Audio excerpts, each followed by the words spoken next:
pueden hacerlas llegar a través del chat del Facebook de APECO y vamos a responderlas al terminar las intervenciones. Entonces, para iniciar con el evento, primero le damos el pase a Mariela Leo, ella es la presidenta de APECO, quien nos va a dar una breve introducción sobre este evento. Mariela, te escuchamos.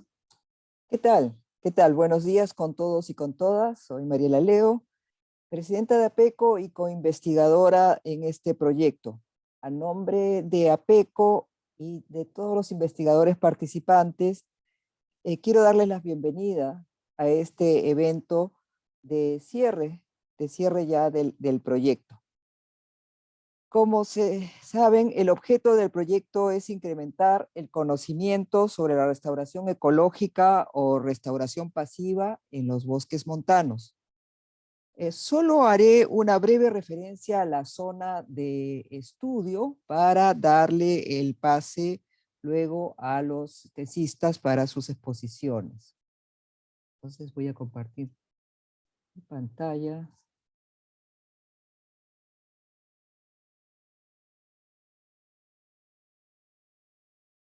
Como se ha mencionado ya, este proyecto es un proyecto que estudia la restauración ecológica en el bosque montanos como una herramienta para recuperar áreas degradadas por actividades antrópicas.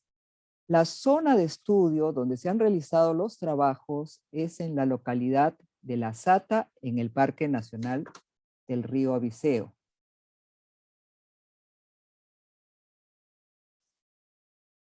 El Parque Nacional del Río Abiseo se encuentra en el departamento de San Martín, ubicado en el límite de San Martín con la provincia liberteña de Patás. Y es por esta provincia liberteña de Patás por donde se asciende, se accede, se ingresa al Parque Nacional Río Abiseo para esta localidad de La Sata. En este mapa imagen podemos ver el puesto de control, la ubicación del puesto de control y vigilancia del Parque Nacional Río Abiseo, el puesto de control denominado Ventanas, está acá, y se encuentra fuera del parque. Desde el puesto de Ventanas se accede al Abra de Ventanas y luego se desciende por el valle de la cuenca alta del río Abiseo o Apisoncho, conocido antiguamente como Apisoncho. Se desciende por el valle de esta cuenca hasta llegar a la estación, a la localidad de La Sata.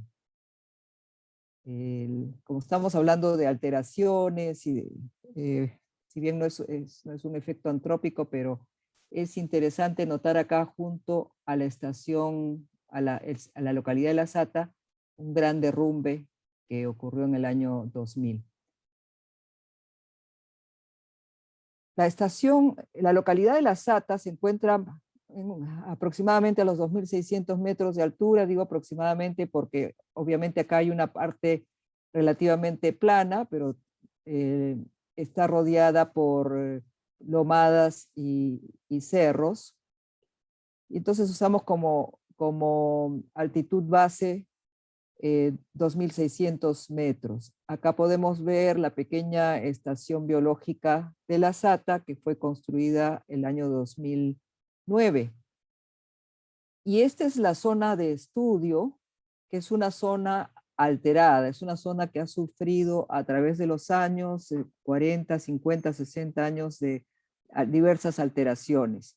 Y en la actualidad lo que tenemos es una zona, un área denominada pajonal, esquisetal, también acá en la parte baja donde domina mayormente el esquisetum, ¿no? Que se encuentra recuperando en forma natural con arbustos y algunos árboles pequeños, ¿no? Luego tenemos acá una zona de bosque pisoteado que ha sufrido el impacto, como su nombre, el nombre que se le ha dado, por el pisoteo constante de vacas, de vacunos, que ya han sido retirados o han muerto, ¿no? Pero que todavía muestra el impacto, el resultado de esta alteración. Y luego acá tenemos una zona de bosques de ladera, denominados bosques de ladera, que es la zona que ha sufrido relativamente menor impacto, pero que por esta zona se subía ganado y acémilas para ganado para llevarlo a otros pastizales similares a este en la parte alta, y acémilas para acarrear madera, para bajar madera, ¿no? Entonces, son 3 zonas con diferentes tipos de alteración. Solamente con esta breve referencia a la zona de estudios y nuevamente para darle la bienvenida a todos los que nos están acompañando, a los que nos están viendo en el Facebook Live de APECO, y agradecerles que nos acompañen en este evento de cierre ya del proyecto. Muchas gracias. Muchas gracias, Mariela. Entonces, con esto ya podemos iniciar el programa. Así que primero le damos bienvenida a Micaela Olaya, ella es tesista del proyecto RedMond, y su exposición es sobre los artrópodos del suelo y la hojarasca en áreas de distinto grado de restauración. Micaela, por favor, te escuchamos.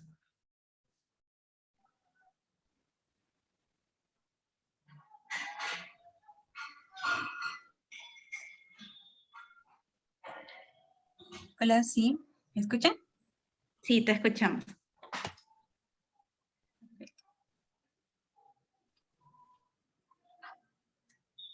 Bien. Como ya mencionó Elizabeth, yo soy Micaela Olaya Chira y hoy día les voy a compartir un poco sobre los resultados más resaltantes de mi tesis de pregrado. Esta presentación la he titulado Artrópodos del suelo y la hojarasca en áreas de distinto grado de restauración. Pero siguiendo un orden distinto a las presentaciones tradicionales, quiero empezar agradeciendo a los actores principales de este proyecto, el proyecto RedMond, ¿no? APECO, Concitec y el Parque Nacional Río Aviseu. Quiero agradecer porque gracias al convenio número 152 de 2017 del Concitec, se pudo realizar diversas tesis y entre ellas mi tesis de pregrado. Personalmente,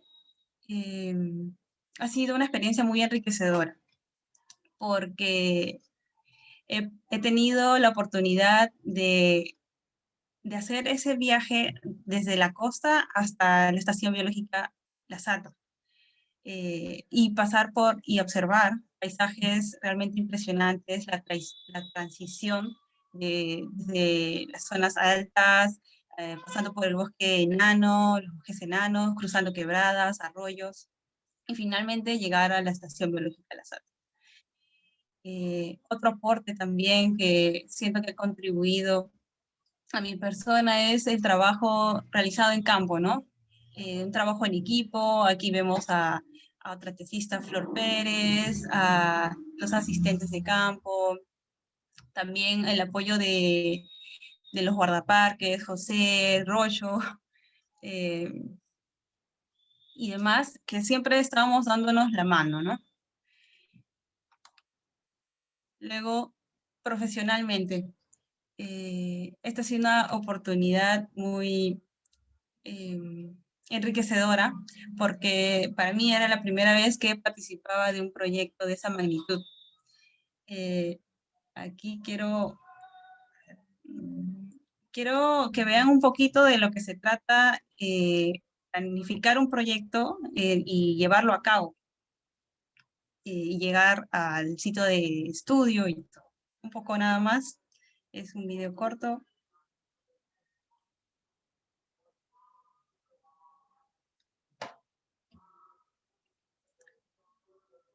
Entonces, por ahí estaríamos viendo cuando se pensó en qué lugar se iba a realizar, esa parte, ¿no? Sobre la planificación del muestreo de artrópodos.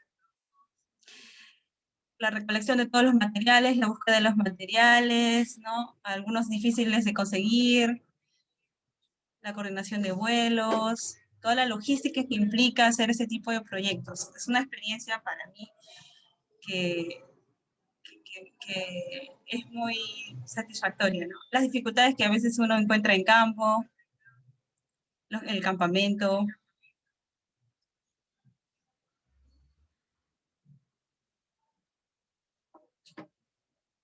¿No? La camaradería también. Y finalmente cuando uno ya tiene que salir a hacer las colectas, las capturas, ¿no? Los incidentes a veces.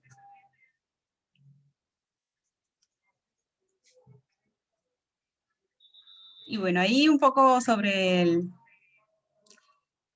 las técnicas de campo, ¿no? Trazar transectos, etiquetar, rotular.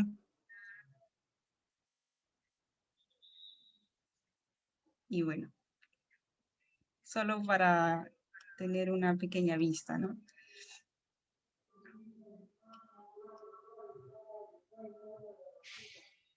Entonces, este proyecto me ha ayudado en ese sentido, también a poder contactar y un poco de probar ese compañerismo entre la academia, sobre todo de biólogos, ¿no? Porque he podido coordinar con la doctora, por ejemplo, Diana Silva, ha sido muy amable en, digamos, orientar y guiar estas colectas de artrópodos, ¿no? Y, y lo principal, ¿no? Que he podido elaborar mi tesis de pregrado, una experiencia nueva también, mi primera tesis, ¿no?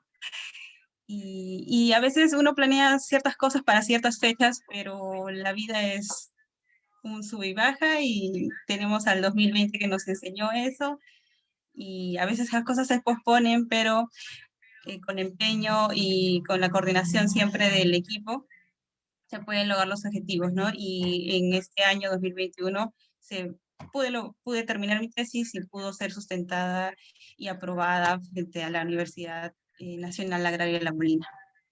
Entonces, sin más, ya les voy a comentar sobre los resultados más resaltantes de mi tesis. Entonces, el objetivo principal de mi tesis de pregrado fue comparar las comunidades de artrópodos, el suelo y la hojarasca en 3 áreas de diferente grado de restauración pasiva. Como ya nos comentó Mariela, la Estación Biológica La Sata fue establecida en un lugar que había sido impactado y que luego tras pasar 30 años, ha continuado un proceso de restauración pasiva. Y en esta área, en sus cercanías de la estación biológica, se podían detectar tres áreas con distinto impacto, ¿no? El bosque de ladera, el bosque pisoteado y el pastizal, ¿no? Aquí el más, porque tiene un mayor grado de restauración y hacia el menor grado de restauración, ¿no? El pastizal. Entonces, en el bosque de ladera, para darles una idea nada más rápida, tenía un menor impacto de las actividades humanas, como la ganadería, la tala que nos mencionó Mariela, tenía un mayor pendiente respecto a las demás áreas y tenía un dosel cubierto, ¿no? Respecto al bosque secundario pisoteado, se veía, era notable, ¿no? Que hubo desplazamiento de ganado por allí, porque había compactación del suelo y había una mayor presencia de claros también. Y bueno, el de menor grado de restauración, el equisetal, que se encontraba muy cerca de la estación biológica, que estaba impactado por tala y pastoreo, y que no tenía prácticamente dosel, y que era dominado por una cola de caballo muy equisépita. Entonces, esa parte de mi tesis fue realizada en agosto del 2018. Entonces, la metodología fue la extracción directa de la hojarasca y el suelo, ¿no? En transectos, 3 transectos de cada una de las áreas. El uso, bueno, principalmente destacar el uso de cernidores Winkler y extractores Winkler, que son normalmente recomendados para este tipo de artrópodos, ¿no? Los que se encuentran en el suelo y la hojarasca. Luego, para no andar mucho en detalle sobre la metodología, que ya luego van a poder revisarla cuando mi tesis sea colocada en el repositorio de la universidad. Bueno, se separó por morfotipos, se hizo las distinciones y el conteo de artrópodos, y se crearon matrices de abundancia, ¿no? Luego con esos se pudo describir cada una de las comunidades de artrópodos en cada una de las 3 áreas, ¿no? Considerando la riqueza, abundancia, su composición, ¿no? Hallando los números de Hill y el índice de equidad, para luego comparar estas comunidades a través de análisis exploratorios, análisis NP-MANOVA y también hallar su diversidad beta, con el uso de estos softwares libres que se ven aquí. Luego los resultados principales. Bueno, se hallaron 4.874 individuos, 274 morfoespecies y un agrupado que se denominó ACARI, en el cual se colocó a todos los ácaros presentes. Luego se hallaron tanto adultos, larvas, ninfas y pupas también. Se consideraron solo los adultos, las larvas y las ninfas, por ser de condición más activa, ¿no? Frente a las pupas que ya no se alimentan, no recorren. Entonces vemos la riqueza. Se hallaron 5 clases de artrópodos, que vemos aquí. La clase de mayor riqueza fue insecta. La clase de mayor abundancia fue arácnida, y esto quiero mencionar la razón, porque Acari fue muy dominante. Casi 3.800 individuos pertenecían a los ácaros. Y respecto a la riqueza, esta riqueza de insecta fue principalmente dada por los coleópteros, ¿no? 116 morfoespecies de coleópteros. Luego aquí, solamente para demostrar que hubo una cobertura de muestreo similar entre las 3 áreas, que va a permitir la comparación. Luego el tamaño de muestreo, ¿no? Que se refiere al número, a la abundancia, el número de individuos, y luego el número de especies observadas en cada una de las áreas. Luego, ya para describir un poco las comunidades de artrópodos en cada una de estas áreas. En el gráfico superior he colocado barras acumuladas de los órdenes, de la riqueza de morfoespecies por orden. Y de aquí destaca el de color marrón, que pertenece al orden Coleoptera, ¿no? Entonces, vemos que ha sido el que presenta mayor riqueza en las 3 áreas. Sin embargo, hay una gran diferencia, ¿no? De 20 a 57 y 75.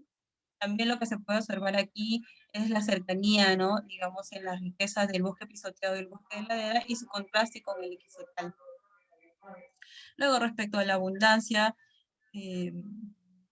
presento aquí unas barras también por orden. Vemos que predomina también Coleoptera, y sigue esa tendencia de que el bosque de ladera presenta más coleópteros que el bosque pisoteado y que el equisetal. También destaca de aquí la abundancia, ¿no? La abundancia, digamos, las mayores abundancias son de solo algunos órdenes, y la mayoría de órdenes presentan bajas abundancias. Luego, para comentarles algo de la composición de especies, aquí los órdenes que no son compartidos entre las áreas, es decir, estos 3 órdenes de aquí, ¿no? Los Myriapoda, Protura y Pseudoscorpiones, solo se encuentran en el bosque de ladera, no en las demás áreas. Respecto aquí, Socóptera y Glomerida también solo se encontraban en el bosque pisoteado y no en las demás. Sin embargo, en el pastizal no se encontró algo particular que no se encontrara en los demás. Luego, los números de Hill van a estar acá representados en el perfil de en los perfiles de diversidad, para tener un panorama más completo, para verlos todos al mismo tiempo, digamos. Entonces vemos cómo varía aquí el orden Q, ¿no? Cuando tiene un valor de 0 respecto y bueno, el análogo a la riqueza, vemos que también, ¿no? La tendencia es el bosque de ladera, una mayor riqueza, el bosque de pisoteado le sigue, y una gran diferencia con el, el pastizal. También podemos ver que hay una ligera solapamiento, ¿no?, entre los intervalos de confianza del bosque de ladera y el bosque pisoteado, pero no con el pastizal. Luego, respecto al orden Q1, vemos que es el análogo al Shannon. Vemos que también el bosque de ladera lidera y el pastizal es el de menor, ¿no? Y no hay un solapamiento tampoco, o sea, sí habría diferencias. Ya, bueno, cuando se aumenta el número, el valor de Q, la sensibilidad a la abundancia de especies es mayor, ¿no? Y como ya les mencioné, Acari fue un grupo que fue muy abundante en las tres áreas, y esto podría haber afectado y pudo haber colocado, digamos, en la misma categoría de diversidad cuando Q vale 2, ¿no? Una cercanía, no se logra una gran distinción. Luego aquí nada más el perfil de diversidad estimado a la derecha. Vemos también casi el mismo comportamiento, un poco más de distancia entre el bosque de ladera y el bosque pisoteado, pero se distinguen, ¿no? Se distinguen los tres. Entonces, ya para pasar a las comparaciones de las áreas, las comparaciones estadísticas, se realizaron análisis exploratorios en clúster, análisis de correspondencia, también NMDS, y aquí les presento los análisis de NMDS, ¿no? Realizados con el índice de Bright-Curtis y el índice de Radcliffe, ¿no? Con Bright-Curtis vemos que hay bastante solapamiento, ¿no? Cada uno de estos los puntos de aquí son las estaciones de muestreo. Los colores representan cada una de las áreas, ¿no? Vemos que hay un solapamiento que no permite ver unas diferencias cuando se trata de Bright-Curtis, un índice de abundancia, ¿no? Entonces se optó también por realizar el análisis sin contar a los ácaros. Bueno, a pesar de ello no se logró una distinción de las áreas. Sin embargo, cuando se utilizó el índice el índice de similaridad, perdón, toma en cuenta solo ausencia y presencia de morfoespecies, las áreas como que se fueron separando un poco del equisetal, ¿no? Pero el bosque de ladera y el bosque pisoteado siempre mantenían una similaridad. Y esto les coloco aquí las abundancias relativas de Acari, ¿no? Para que vean la influencia de ellas en estos análisis.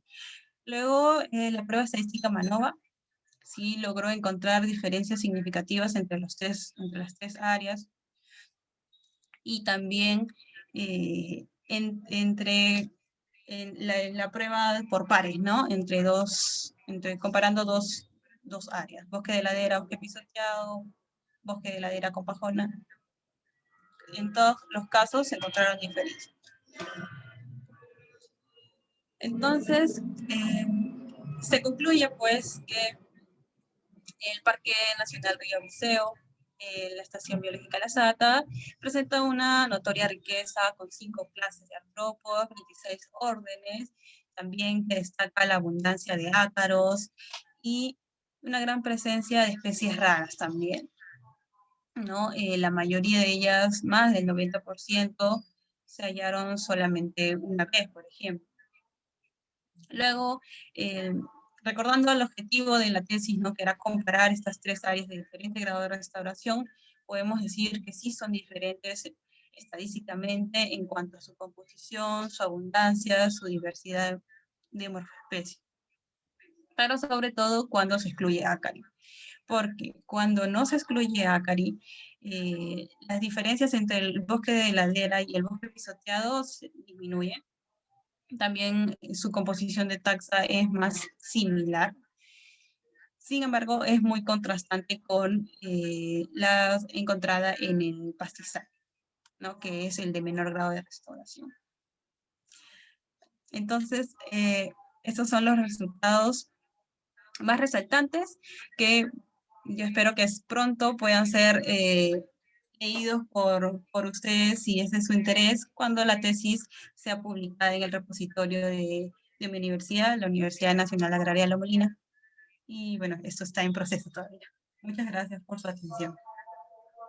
Gracias a ti, Miquela. Siempre es interesante lo que nos comentas de tus investigaciones y esperamos en verdad de poder luego acceder a este documento. Y nuevamente felicitarte porque lo hayas podido presentar. Y bueno, para seguir con el programa, ahora invitamos a Nick Brucker, que él nos va a hablar sobre la relación que existe entre ratones y algunas plantas del laviceo. Nick, ¿te escuchamos? Hola, ¿se me escucha? Sí, Nick. ¿Qué tal? Buenos días a todos. Bueno, yo soy Nick Sotofluker y bueno, de lo que les voy a hablar es acerca de esta interacción que llegué a observar, ¿no? En este bosque montano, esta interacción tan distinta de las otras taxas que, que generalmente se estudian y a las que generalmente se les da mucha más importancia, ¿no? Veo que en cuanto a este grupo en particular que yo he estudiado, que son los ratoncitos, eh, no se les da, no se los toma muy en cuenta. En realidad, generalmente se toma en cuenta como potencial de dispersores y de regeneradores del bosque a aves, a murcielaguitos, hasta el oso incluso, ¿no? Que obviamente no se les quita el papel importantísimo que tienen, que sí lo tienen, pero hay otras taxas que dispersan pues de manera local, ¿no? En este caso tenemos ahí a los ratoncitos, pero de eso les voy a hablar un poco más adelante. Bueno, para empezar quisiera agradecer a Concitec y a Fondesit por habernos financiado el proyecto, ¿no? Por habernos permitido hacer todo este viaje, toda esta aventura, básicamente, de la cual pues ahora que presentamos estos resultados, ¿no? Que esperemos que en algún momento se traduzcan en alguna publicación. Que bueno, definitivamente se van a traducir en una publicación, eso sí, no lo dudamos. Quisiera agradecer también mucho a Mariela por toda la paciencia que ha tenido, por la diligencia también, por los consejos. He aprendido muchísimo, eh, tanto en la parte humana como en la parte académica, por básicamente enseñarme cómo es la logística de campo, cómo se trabaja ahí, cómo es el planeamiento. eh, y por haberme escogido, ¿no? Gracias por eso, gracias a Reinaldo también por, por todo el apoyo, por toda la guía en cuanto en cuanto al planeamiento, en cuanto al proyecto en sí, ¿no? También quisiera agradecer principalmente a mi hermano, a Juan. Si no fuera por Juan, no, yo no me hubiera aventurado a hacer algo como esto, ¿no? Eh, de alguna forma él ha sido un mentor, ha sido un guía y ha sido también un mentor académico, ha sido también mi revisor de tesis, así que Juancito, muchísimas gracias. También a Cristian por haberme apoyado en toda la fase de la revisión de muestras. Hemos tenido que revisar como 1500 muestras y él estuvo ahí para apoyarme. Así que muchas gracias, Cristian. También en campo quisiera agradecer a Florcita. Florcita ha sido un apoyo enorme y bueno, también seguramente me olvido de muchos porque ha habido muchas personas que con mucha diligencia me han apoyado, pero bueno, muchas gracias a todos ellos. Eh, Quisiera empezar ya con la presentación y quisiera comentarles de qué va esta historia. Bueno, esta es la historia de un grupo de ratones que básicamente lo que hacen es depredar y esparcir semillas, pero de una manera muy particular.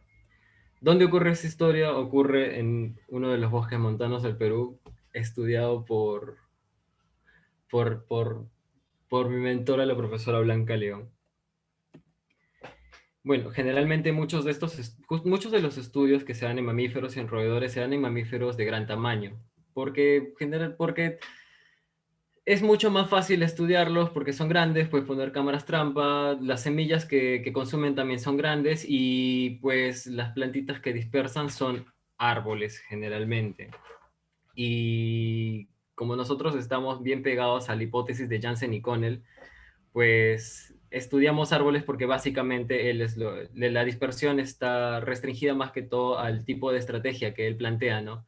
Que es una estrategia planteada para árboles, para plantas grandes que de alguna manera definen la arquitectura de un bosque. Así estudiamos a taxas como los agoutis o los dasyproctas, pero también tenemos a pequeños roedores que también tienen un papel en la dispersión. En este caso, la foto que tenemos ahí es de un tomasomis, de uno de los tomasomis, que es el tomasomis incanus que encontramos en esta evaluación, ¿no? Y resulta que este fue el más frugívoro de los que evaluamos. Los métodos que utilizamos fueron puesta sistemática de trampas tipo Sherman, que capturan a los animales vivos. Luego tomamos medidas morfométricas de los animales para su identificación. Ahí me está apoyando Omar. Luego colectamos las fecas para poder revisar las semillas que existían en esas fecas y para también delimitar si de alguna manera existía o no viabilidad en esas semillas. La estrategia que nosotros hemos estudiado es la endosocoría, es decir, el paso de las semillas por el tracto digestivo del animal y luego su dispersión, ¿no? Cuando ellos defecan, básicamente. También hicimos una colecta referencial de plantitas para poder identificar, bueno, generalmente de frutos, para poder identificar cuáles eran las taxas presentes en las fecas de estos animales, ¿no? Encontramos que básicamente Tomasomis es el que había consumido muchas más semillas. Luego tenemos a Acodon, que es otro roedor dominante, bueno, recontra dominante porque le encontrábamos a Acodon hasta por las puras. Y luego Microrhizomis, que también que presentó algunas taxas vegetales, ¿no? Hay que destacar eso, que todos los animalitos que hemos encontrado, todos los ratones de este ensamblaje, tuvieron este componente de plantas en su dieta. Hay probablemente se nos ha pasado muchas más interacciones, probablemente necesitemos un muestreo muchísimo más intensivo, pero definitivamente trabajar en el bosque montano no es fácil. Aquí tenemos a Tomasomis incanus, que es prácticamente la estrella de este trabajo y al que le debo la tesis y por eso le sacaba esta foto tan bonita, porque es muy chulo ese ratoncito. Bueno, encontramos aquí básicamente las plantas que hemos encontrado son plantas que son muy características del bosque montano. Si nosotros revisamos la bibliografía presente de bosque montano, que es la bibliografía de la profesora Blanca León y del profesor Ken Yang, básicamente las familias dominantes son Ericacea, Melastomataceae, Piperacea, Bromeliacea, o sea, son las que de alguna manera definen el paisaje del bosque montano y precisamente este ratoncito está haciendo uso del recurso alimenticio y las está dispersando, y las está dispersando vivas, porque también, como les comenté, hicimos pruebas de viabilidad. Algo a destacar es que gran parte de estos frutos que consumieron eran de tipo carnoso, es decir, tenían pulpa. También tenemos a este chiquito, que es el Microrhizomis minutus, que es un ratón un poco más pequeño. También tiene hábitos escansoriales, es decir, también trepa, igual que Tomasomis incanus. Y pues consumió también dos hierbas pequeñas, ¿no? Que son las plantas que están pues a su disposición. Y eran de tipo seco. Luego tenemos a Acodon. Acodon es conocido por ser principalmente insectívoro, así que de alguna forma lo que hace es complementar su dieta con el componente vegetal. Y como observamos también se alimenta o tiene en su dieta muchos elementos muchos elementos de la flora representativa del bosque montano. En este caso tenemos una Melastomataceae como la miconia y tenemos a la miconia nerifolia, que dicho sea de paso es una planta, pues, es endémica de esta área. Tenemos a Gualteria también, que es otra, que básicamente es un arbusto que comienza, que de alguna forma comienza con el repoblamiento de los claros en el bosque. Es decir, es una planta pionera, ¿no? Todas estas plantas que les he mencionado de alguna forma tienen la característica de crecer en matas y de crecer justo en los bordes. Es decir, lo que hacen es comenzar a repoblar el bosque por medio del mecanismo de la sucesión ecológica, ¿no? Y bueno, el Acodon también tiene un componente bastante alto de frutos de tipo carnoso. Ahora, por qué resaltar esto del fruto de tipo carnoso y seco? Cuando nosotros hicimos el análisis de modularidad, encontramos todos estos módulos definidos tanto para Tomasomis, Acodon y Microrhizomis. Y muchos de ellos estaban, por ejemplo, el primer módulo, que es el módulo de Tomasomis incanus, está dado por plantas que tienen un fruto particular, que es el fruto de tipo baya. Ahí tenemos a la Golteria, tenemos a la Nertera y finalmente a Greigia, ¿no? Todas estas plantas tienen fruto carnoso, son básicamente frutas ricas que se comen estos ratoncitos, ¿no? Luego tenemos este otro módulo que de alguna manera está dado por plantas que ya son un poco más secas, que probablemente se ajusten a los requerimientos de los animales, ¿no? Acodon, por ejemplo, lo que hace es consumir un contenido proteico bastante alto. Por ende, probablemente por eso escoja este tipo de plantas secas, ¿no? Que tienen proteínas, que tienen una concentración mucho más alta de proteínas, pero ya eso alguien tendría que hacer un estudio eh, acerca de la parte nutricional, ¿no? Entonces ellos tienen implicaciones en la dispersión de semillas. Esta es una de las semillas que encontramos, que es de la Miconia nerifolia, y lo que hicimos es ver la viabilidad indirectamente a través de una prueba de tetrasolio, que básicamente lo que hace, si la semilla está viva, si el embrión está vivo, lo tiñe de color rojo. Y encontramos que sí, muchísimas de las plantas que encontramos en las fecas de estos ratones, pues sí, eran viables. Por ende, estas plantas pueden llegar a germinar, pueden llegar a establecerse y pueden contribuir con esto al reclutamiento de plantas en el bosque. Incluso esta es otra plantita que encontramos, una solanácea. Todas estas plantas generalmente tienen este porte, no tienen este porte arbustivo o porte herbáceo. Entonces, básicamente lo que están haciendo estos ratoncitos es contribuir de la misma manera en que contribuyen muchas aves y muchos murciélagos.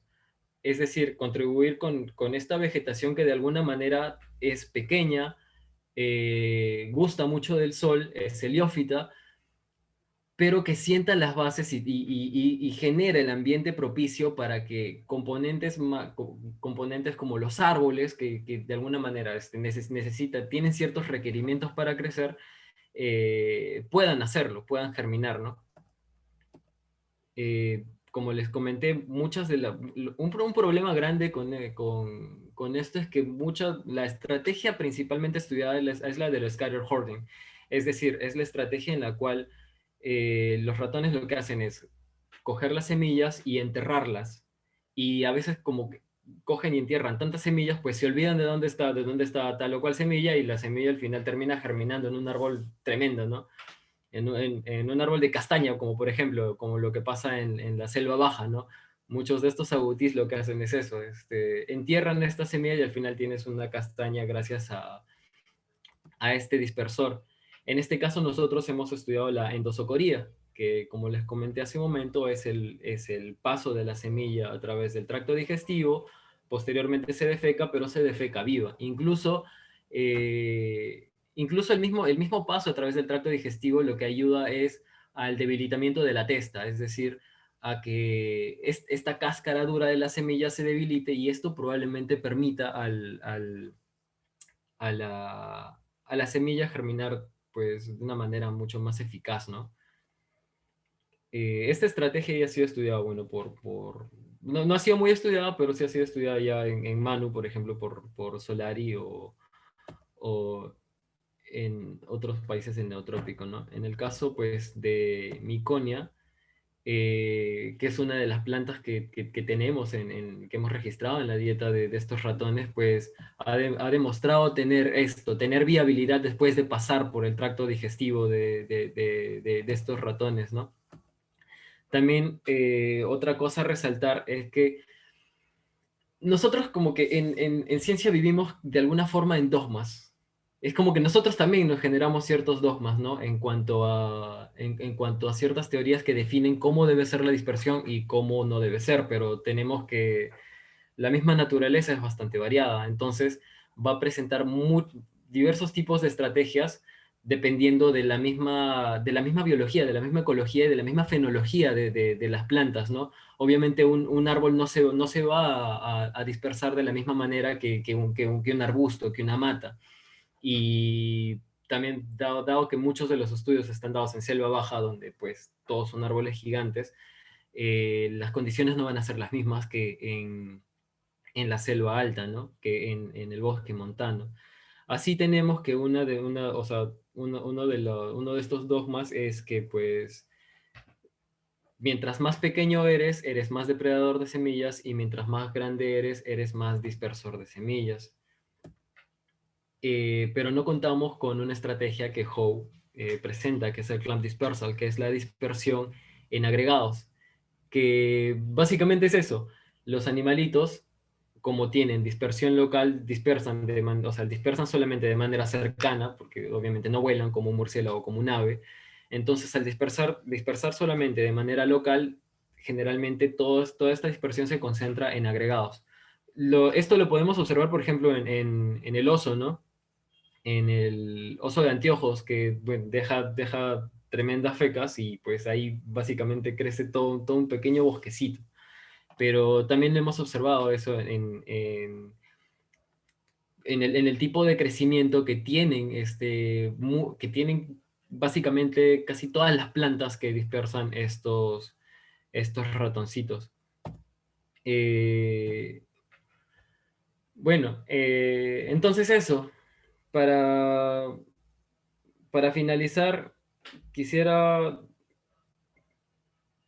quisiera dar ciertas reflexiones, ¿no? Acerca de que no demos todo por sentado, no demos por sentado eh, que la naturaleza puede tener ciertos tipos de estrategias distintas, como las que hemos observado en estos ratoncitos. Y de alguna forma que esto bueno, espero que esto nos ayude como le comentaba un amigo el otro día, a no solamente fijarnos en especies que son de alguna manera bonitas, que son las que le dicen las especies carismáticas, ¿no? Que obviamente son lindas, ¿no? A quien no le gustaría ver por muchos años más una ballena azul o un oso de anteojos, pero hay especies que de alguna manera tienen una implicancia importante en los ecosistemas, pero no son tan estudiadas, ¿no? Y bueno, por eso es que, por favor, estudien a las especies que parecen feitas, pero que son importantes, por favor. Y eso, quiero agradecer muchísimo. Ya bueno, que quisiera dar mi apreciación final y algunos comentarios, ¿no? Acerca de este trabajo. Algo que me estuvo recorriendo la mente el día de ayer es: dos de mis compañeras de tesis son mujeres.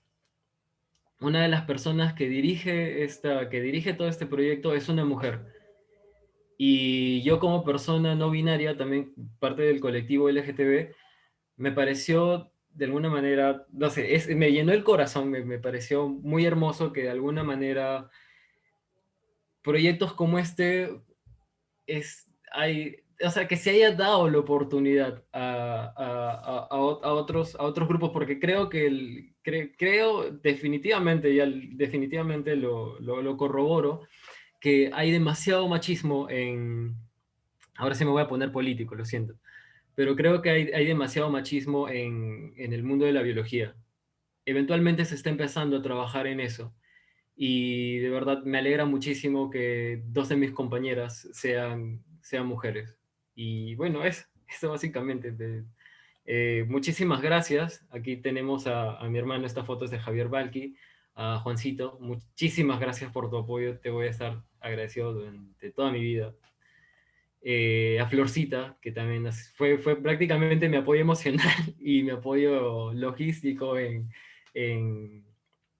en Aviceo. Ahí intercambiamos de roles, ahí yo me puse en modo botánico y ella se puso en modo ratonera. Ahí. Y bueno, a todos los apoyos, ¿no? A veces, sí, a veces en campo nos ponemos muy cariñosos. Y bueno, agradecer a Rollo, al señor Lucio, a todo el equipo, a toda la gente que de alguna forma me apoyó. Solamente puedo decir eso, Pasonki, Pasonki, muchísimas gracias. Bueno, y eso es todo.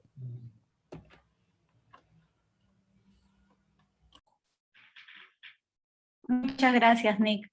En verdad, ha sido muy grato escuchar la última parte especialmente porque sabemos que es algo con lo que todavía seguimos trabajando. Y bueno, en verdad esperamos que toda esta investigación pueda servir para que más personas se animen a seguir estudiando estas especies. Para continuar con nuestro programa, les comentamos que la siguiente exposición está a cargo de Flor Pérez, pero Florcita se encuentra ahorita en Madre de Dios, está haciendo trabajo de campo. Entonces, para esto ella nos ha enviado un video para que también podamos escuchar los resultados. En verdad nos hubiera gustado que Flor se pudiera conectar, pero por la zona hay bastantes problemas de conectividad. Así que vamos a escuchar su exposición.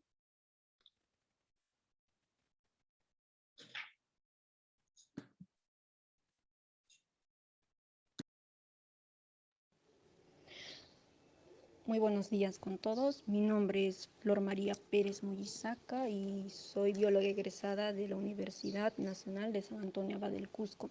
Actualmente me encuentro en la Estación Biológica Los Amigos realizando un trabajo de investigación y es por este motivo que les envío los resultados de la investigación denominada Regeneración Natural del Bosque Montano afectado por actividades antrópicas en el sector La Sata, Parque Nacional Río Aviceo.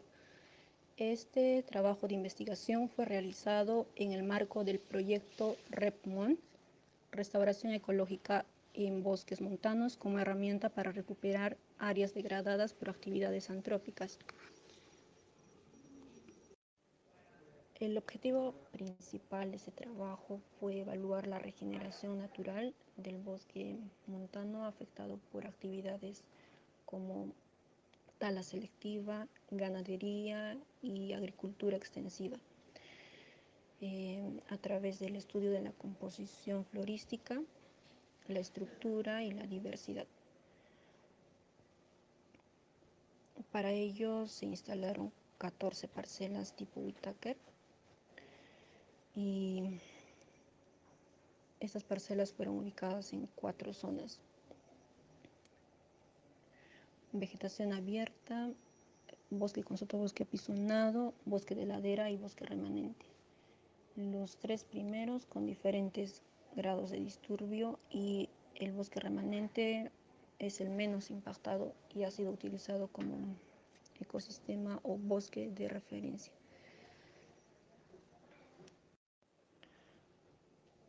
La parcela Whittaker consta de una serie de subparcelas anidadas y bueno, en las parcelas de 1 metro cuadrado evaluamos la cobertura vegetal de las especies herbáceas y en la parcela central de 20 por 50 se evaluaron las especies con un diámetro entre 1 y menores a 5. Y en toda la parcela de 20 por 50 se evaluaron los individuos con diámetro mayor a 5 centímetros. Entre los resultados se encontró 153 especies herbáceas distribuidas en 94 géneros y 57 familias. Se encontró 138 especies leñosas distribuidas en 61 géneros y 37 familias.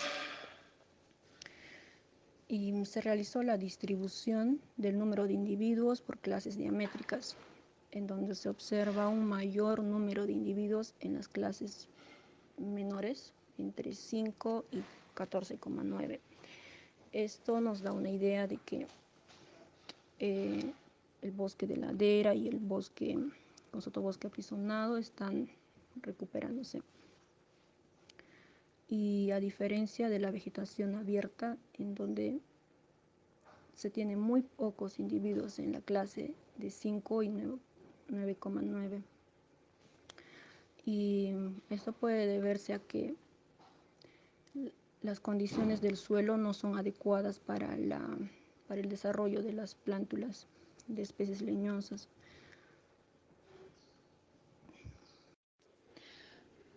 También se realizó la distribución del número de individuos por clases de altura, donde se observa un mayor número de individuos con alturas entre 6 y 12 metros en el bosque de ladera. En el bosque remanente hay una mayor cantidad de individuos con alturas entre 8 y 12. Y en el caso de la vegetación abierta hay mayor cantidad de individuos con alturas entre 4 y 6 metros. Y entre las especies con alturas entre 16 y 18 metros se tiene a Weimania latifolia, Simplocos baeni, Brunelli inermis, Morus insignis, Miconia firma y Myrcine coriacea y Equatorium cajamarcense.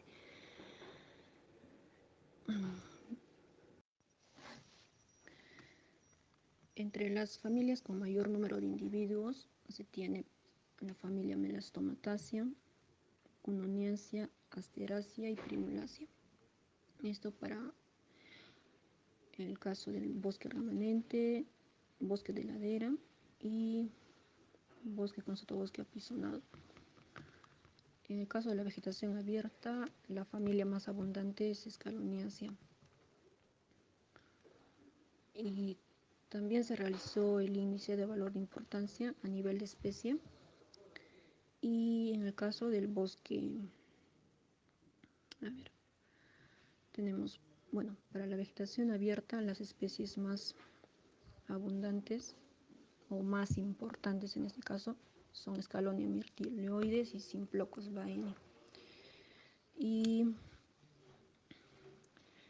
para el bosque de ladera, las especies más importantes fueron Weimania latifolia, Miconia nerifolia, Miconia hani y Myrcine coriacea. En el caso del bosque remanente, las especies más importantes fueron Weimania latifolia, Miconia firma, Ginoxis congestiflora, Miconia sp2 y Myrcine coriacea. Y en el bosque con sotobosque apisonado se encontraron 3 especies más importantes que fueron Weimania latifolia, Miconia firma y Myrcine coriacea. Y para saber el grado de similitud en la composición florística de estos 4 tipos de vegetación, se realizó un análisis de ordenamiento o un análisis de escalamiento multidimensional, y donde se observa que tanto el bosque de ladera, el bosque remanente y bosque con sotobosque apisonado comparten especies, a diferencia de la vegetación abierta, que tiene muy pocas o casi ninguna especie está compartida con los otros tipos de vegetación.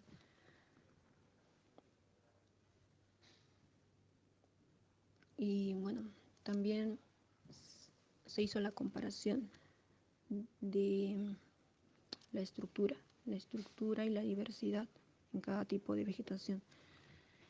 Y para hacer la comparación en la estructura se utilizó los datos del área basal. Este Bueno, este análisis de ANOVA indica que existen diferencias entre los 4 grupos de vegetación y esta diferencia es significativa. Y se muestra claramente que, bueno, en la vegetación abierta se tienen muy pocas especies leñosas, por lo que el área basal también es mínima. Y al comparar los valores promedios del índice de Shannon, también se observa que el bosque con sotobosque apisonado, el bosque de ladera y bosque remanente tienen valores más altos de diversidad a comparación de la vegetación abierta. Y bueno, estas diferencias nos indican que, bueno, 20 años después de que se hayan retirado los factores limitantes, en el caso de la vegetación abierta, ese tiempo no es suficiente, ¿no? Porque en este caso el disturbio ha sido muy fuerte. Se ha sacado todas las especies leñosas y también ha habido un cambio en la estructura del suelo. Y probablemente eso sea lo que ha afectado o ha evitado a que las plántulas de las especies leñosas se establezcan ahí. Además, como es una zona abierta, los mamíferos o las aves evitan ir a esas zonas y por lo que también se afecta en la dispersión de las semillas. En el caso del bosque de ladera y el bosque con sotobosque apisonado, estas han sufrido tala selectiva y bueno, en este periodo de 20 años han ido varios de estas especies han ido recuperándose mediante el rebrote. En el caso de la vegetación abierta, esta necesita de una restauración activa, es decir, la intervención humana mediante reforestación o mejoramiento del suelo para acelerar el proceso de sucesión vegetal. Y para esto se pueden utilizar las especies que dominan en el área, ¿no? Como se ha visto que hay bastantes, bueno, hay Weimania latifolia, Brunelia, especies como Scalonia myrtilioides y Myrcine coriacea, que pueden ser utilizadas en este plan de reforestación. Asimismo, el sector Lasata requiere de más investigación, no solo en el área de botánica, sino también en fauna. Y es un muy bonito lugar para hacer investigación y bueno, a pesar de la distancia o de las condiciones adversas que puedan haber, se necesita continuar los estudios en esta zona. Para finalizar, quiero agradecer en primer lugar a Concitec por el financiamiento otorgado para la realización del proyecto REPMON.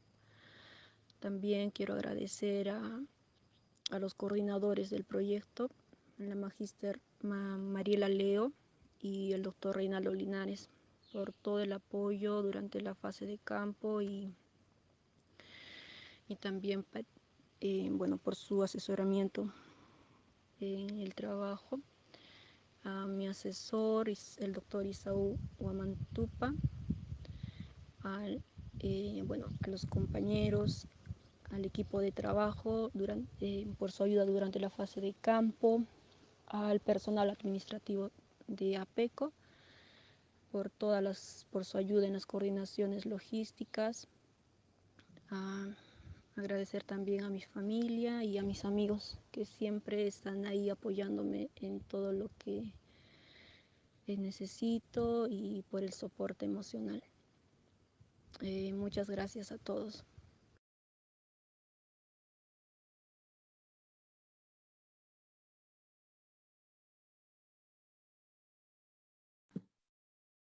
Bueno, en verdad nos hubiera gustado que Flor pudiera estar presente. Y igual nosotros vamos a seguir apoyando el trabajo que ella viene realizando.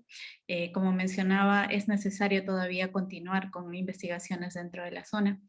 Así que para darnos un poco más de luces sobre los aportes que ha venido haciendo este proyecto, vamos a darle pase a Reinaldo Linares. Él es uno de los investigadores principales del proyecto.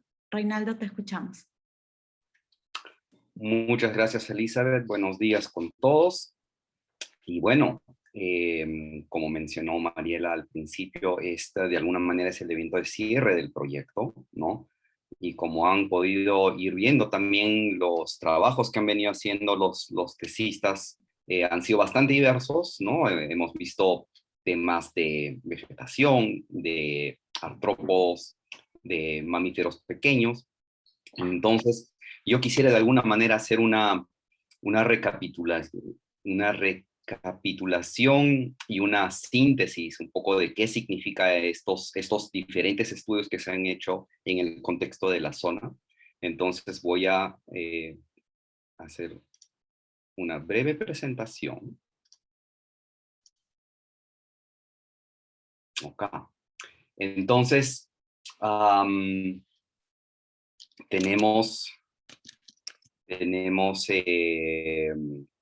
esto básicamente es lo que he preparado, ¿no? Y como ya se mencionó al principio, ¿no? El objetivo principal de este proyecto fue cómo podemos de alguna manera capturar cuál ha sido el efecto de que hayan dejado de haber influencias antrópicas en esta zona de la Sata durante los últimos aproximadamente 30 años, ¿no? Sin absolutamente ninguna intervención activa de parte del hombre, ¿no? Es decir, esos bosques se han dejado en paz, por así decirlo, después de que cesaron las actividades antrópicas que se han mencionado, ¿no? Y queríamos saber cómo ha respondido el bosque básicamente a eso, ¿no? Y a estos diferentes grados de intervención y de disturbio que ha habido. Y yo quería dar un paso, quizás para presentar un poco la teoría detrás de esto y pasando por la hipótesis.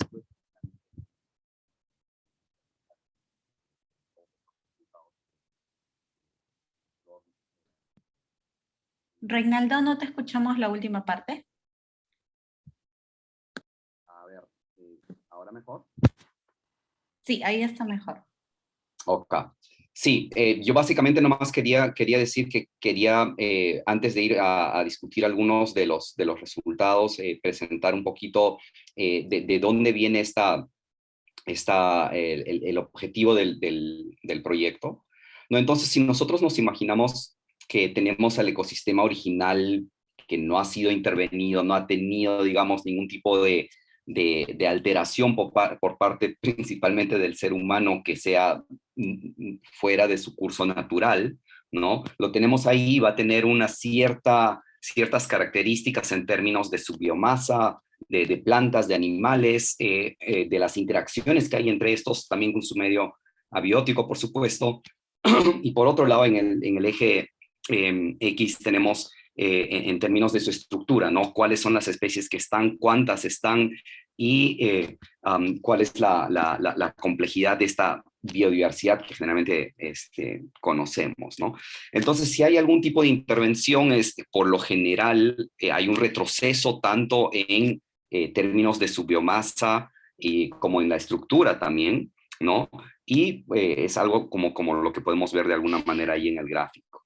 Ok, y nuestra pregunta fue, ¿qué pasa si dejamos en paz, ¿no? A este ecosistema, si ya no lo sometemos a...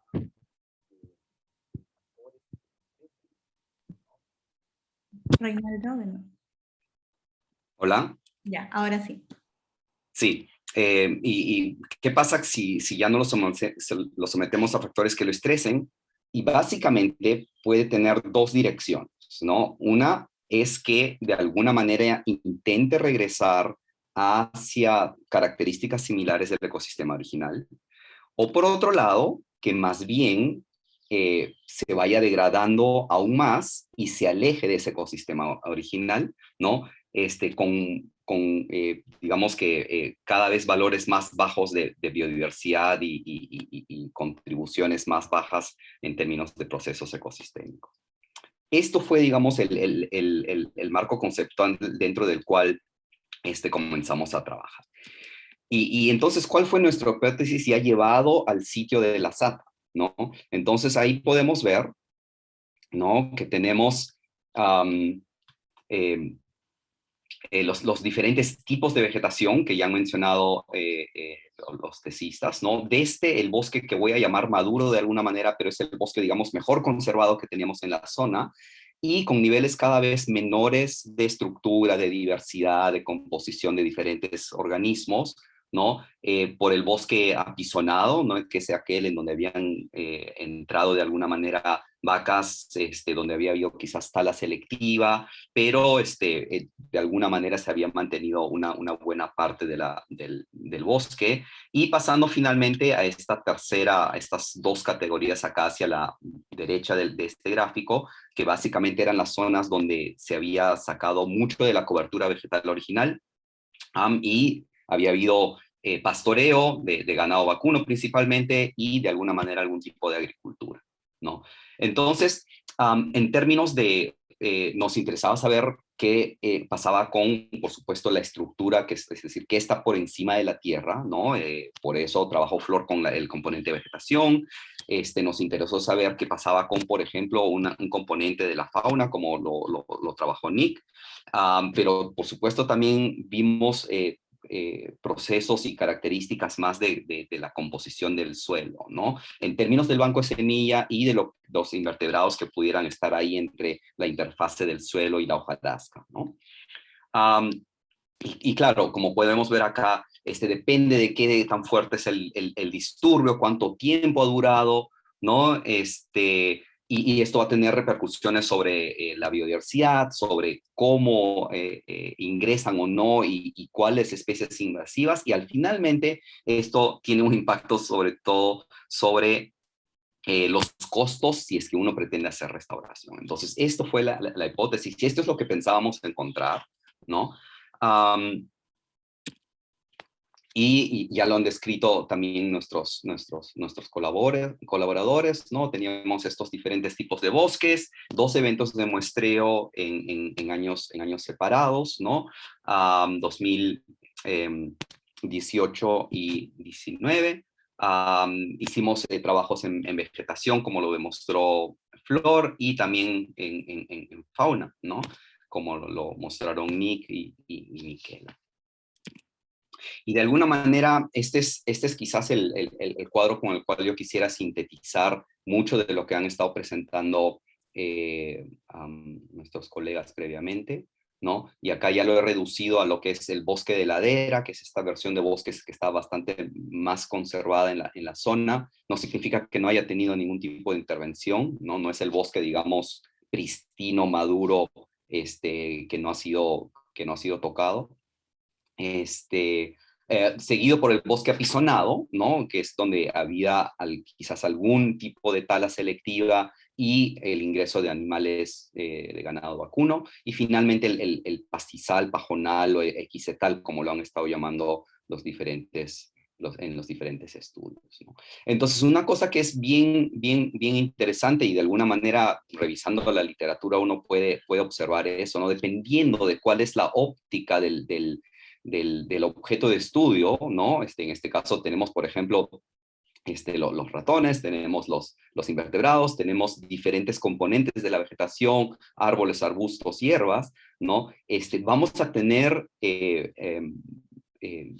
diferencias en cómo se comparan estos diferentes tipos de bosque, ¿no? Y acá lo he marcado de alguna manera con cruces y con signos negativos, ¿no?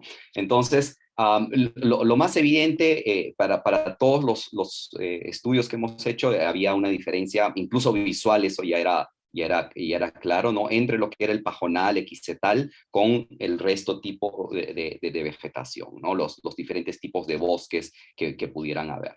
Pero dependiendo de nuevo del grupo de estudio y de cuál, dónde poníamos el foco, ¿no? En qué componentes, ¿ya?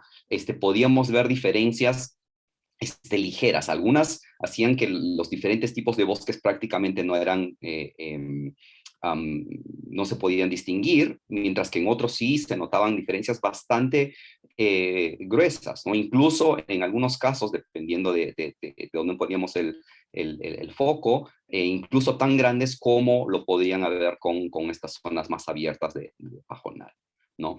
Entonces, esto para mí es uno de los ya cuando le pongamos los números, ¿no? Y las estadísticas, esto para mí creo que es una de las contribuciones de manera integrando todos estos datos más importantes del proyecto, porque generalmente cuando nosotros hacemos restauración de algún ecosistema, ¿no? Nosotros tenemos que fijar una meta de restauración. ¿Cuál va a ser nuestra meta de restauración? Que sea lo más parecido al bosque natural, por así decirlo, ¿no? Queremos recuperarlo lo mejor posible, ¿no? Pero ¿qué significa eso lo mejor posible? En términos de plantas, en términos de hierbas, en términos de árboles, en términos de invertebrados, en términos de mamíferos, en términos de ratones. Entonces, dependiendo de con qué grupo nosotros fijemos la meta, vamos a tener como que diferentes metas, ¿no? Y esto creo que es importante porque esto probablemente es una de las discusiones más grandes que existen en términos de la ecología de la restauración, ¿no?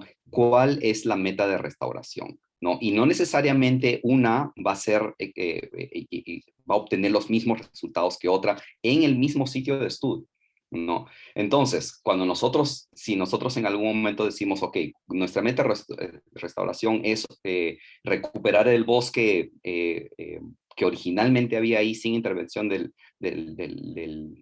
ser humano, pues vamos a tener que considerar una serie de indicadores para llegar a esa meta de conservación. Y va a tener diferentes necesidades de intervención, diferentes tiempos de cumplimiento también, ¿no? Entonces, no es tan fácil como decir voy a recuperar, voy a restaurar un ecosistema, un área, porque tenemos estos diferentes ángulos desde el cual hay que considerarlo, ¿no? Y lo otro es que respondiendo quizás a la pregunta grande del proyecto en términos de ¿puede la restauración pasiva recuperar de alguna manera el bosque montano en esta parte del Parque Nacional Río Viseo? Sí, pero es la respuesta, ¿no? Entonces, si tenemos un bosque que ha recibido, digamos, un disturbio menor, ¿no? Como ha sido quizás tala selectiva o el ingreso de ganado que puede haber pisoteado, compactado el suelo, pero de manera general se mantiene un cierto grado de estructura, sí, ¿no? Y lo podemos demostrar con algunos de los datos que hemos conseguido, que sí, estos bosques, el bosque apisonado, ¿no? El bosque de ladera, tienen valores bastante interesantes de estructura, biomasa y biodiversidad en los diferentes grupos que hemos estudiado. Pero en zonas que han sido intensamente alteradas y quizás con una transformación muy grande como los pajonales, ¿no? Que ahí hay que hacer ya una restauración un poco más activa, ¿no?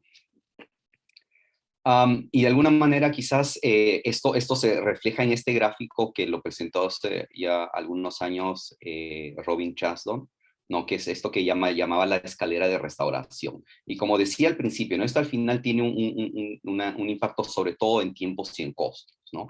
Entonces, resumiendo un poco lo que dije previamente, ¿no? En donde tenemos estos bosques que todavía mantienen un cierto nivel de estructura, mantienen un potencial de dispersión de semillas y tener un banco de semillas relativamente bueno, ¿no? Y que permiten el flujo y el ingreso de dispersores, ¿no? Entonces hay probablemente menos intervención que hacer, incluso se puede pensar en una restauración completamente pasiva, básicamente lo dejamos en paz y esperamos un tiempo y solito se va a regenerar, ¿no? Versus el pastizal, el pajonal, en donde sí hay que hacer probablemente algún tipo de reforestación o alguna otra actividad, de nuevo, intensa y costosa y también más larga en el tiempo. ¿no? Sí, y yo quería terminar nomás con esta diapositiva. Espero que todos sepan, pero por si no lo saben, la semana pasada, ¿no? El 4 y el 5 de junio, las Naciones Unidas dieron inicio, digamos, oficialmente, formalmente, al diseño de la restauración de ecosistemas. Y esto es bien relevante en el contexto de nuestro proyecto, porque cuando nosotros lo iniciamos, pues pensábamos en las metas de Aichi, ¿no? Que tenían unos objetivos y unas metas, objetivos de desarrollo sostenible, que también tenían un componente de restauración, pero esto se ha venido haciendo cada vez más relevante, tanto así pues que ahora tenemos esta década que estamos comenzando, se va a llamar de la restauración de ecosistemas, porque se ha evidenciado, ¿no? Que es importantísimo, como dice las Naciones Unidas, prevenir, detener, revertir la degradación de los ecosistemas en todo el mundo. Y con esto no me refiero solamente a ecosistemas terrestres, por si acaso, ¿no? Estamos hablando de todo tipo de ecosistemas, incluso acuáticos y marinos, ¿no? Pero particularmente para lo que nos involucra en términos del proyecto. Experiencias como estas creo que son muy relevantes, ¿no? Porque nos están ofreciendo, primero que nada, datos, ¿no? Y después evidencia en términos de cómo podría verse, cómo podría diseñarse algún programa de restauración en estos bosques montanos con estos diferentes tipos de intervención que nosotros hemos estudiado. Y simplemente para solo como quizás comentario final, la restauración es un proceso que es increíblemente definido por el sitio donde uno estudia, ¿no? Entonces, solo quiero dejar esa aclaración que si bien nosotros creo que esa es una contribución importante para el conocimiento, primero, de los bosques montanos y segundo, para cómo recuperar estos bosques montanos, si hubiera la necesidad. Es decir, no todos los bosques montanos son iguales, no todos los sitios son iguales. Ya nos hablaban al principio que hay diferentes tipos de composición, dependientes de condiciones ambientales, y creo que todo esto hace necesario que se hagan más estudios, ¿no? Siempre pedimos hacer más estudios, pero la realidad es que eso es necesario, ¿no? Ok, y con esto quiero culminar. Muchísimas gracias a todos y te doy el paso, Elizabeth. Bueno, con esto ya estamos cerrando nuestro programa. En verdad, muchísimas gracias por acompañarnos nuevamente. Esta exposición va a estar tanto en las redes sociales de APECO como Facebook o YouTube, y también vamos a subir un poco más de material dentro de la página web. Así que para hacer el cierre, nuevamente te pedimos, Reinaldo, unas palabras finales. Muchísimas gracias. Sí, pues nos quedan todavía algunos pasos por hacer. Ustedes saben que hacer investigación no termina necesariamente cuando culmina el financiamiento o un proyecto, ¿no? Hemos recogido muchísimo material, tenemos muchísimos datos, y más allá de las tesis y de las publicaciones comprometidas, por supuesto, hay material que esperemos que por un lado logremos publicarlo todo, por otro lado que sirva como digamos que una base ya para subsiguientes estudios, ¿no? Ojalá que podamos lograr eso también. Y bueno, se nos vienen todavía algunas cosas en los próximos meses, ¿no? Bueno, yo quisiera quizás también, así como lo han hecho Miquela, Nick y Flor, pasar por una ronda de agradecimientos. En principio, pues Concitec y Fondesit como fuente de financiamiento ha sido muy importante, ¿no? Este esquema de proyectos de investigación básica y aplicada al que aplicamos y que logramos para este proyecto es muy importante, ¿no? Este tipo de apoyos para investigación ecológica, ¿no? Son muy raros, muy pocos, y creo que esta ha sido una oportunidad excelente, y ojalá que ese esquema se mantenga y se siga manteniendo para este tipo de estudios, ¿no? Que creo que son muy importantes. Por otro lado, quiero agradecer también a las monitoras del proyecto que hemos tenido, ¿no? Han hecho un seguimiento que es importante, ¿no? Para mantenernos siempre dentro de los requisitos y de los compromisos, ¿no? Definitivamente el equipo de todo el proyecto ha sido increíble, ¿no? Mariela, Yanina, Yajaira, Víctor, Arturo, Miguel, dentro de APECO, ¿no? Nuestros tesistas, Flor, Miquela, Nick, ¿no? Todo el equipo de campo, ya ellos han mencionado a varios, pero que incluya los porteros, arrieros, asistentes locales, ¿no? Al final, digamos que es mucho más el grupo humano que ha participado que las caras que estamos viendo hoy día, ¿no? Entonces, muchas gracias a ellos, porque pues nos han ayudado muchísimo a lograr estos resultados, estos estudios que estamos presentando hoy día, ¿no? El Parque Nacional, ¿no? La jefatura del Parque Nacional Río Viseo ha sido también muy crucial, ¿no? Para empezar, por los permisos de investigación, por supuesto, que tenemos que cumplir, ¿no? Pero por otro lado, hemos recibido apoyo logístico de parte de ellos, ¿no? En sitio nos proveyeron también de parte de las cámaras trampa que se utilizaron para los estudios, y un panel solar también para el tiempo que estuvimos ahí en la estación biológica. De igual manera, quiero agradecer al Centro para la Conservación y Sostenibilidad del Instituto Smithsonian, que también nos apoyaron con cámaras trampa, ¿no? Entonces, eso fue también importante. Y finalmente, también quería agradecer a los asesores de tesis, ¿no? De nuestros tesistas, Isaúa Mantupa en la Universidad San Antonio Abad del Cusco, Germán Arellano en la Universidad Nacional Agraria, y a María Isabela Torre en la Universidad Nacional Federico Villarreal, que fueron también cruciales para apoyar a nuestros colegas, ¿no? Entonces, con eso, yo quisiera culminar, ¿no? Seguramente se me está pasando por ahí alguna persona, pero les pido disculpas, pero ha sido una experiencia súper bonita, como ya lo mencionaron, particularmente Nick, ¿no? De conocerlos a todos ustedes y poder trabajar con todos ustedes. Y bueno, con eso quisiera culminar. Muchas gracias.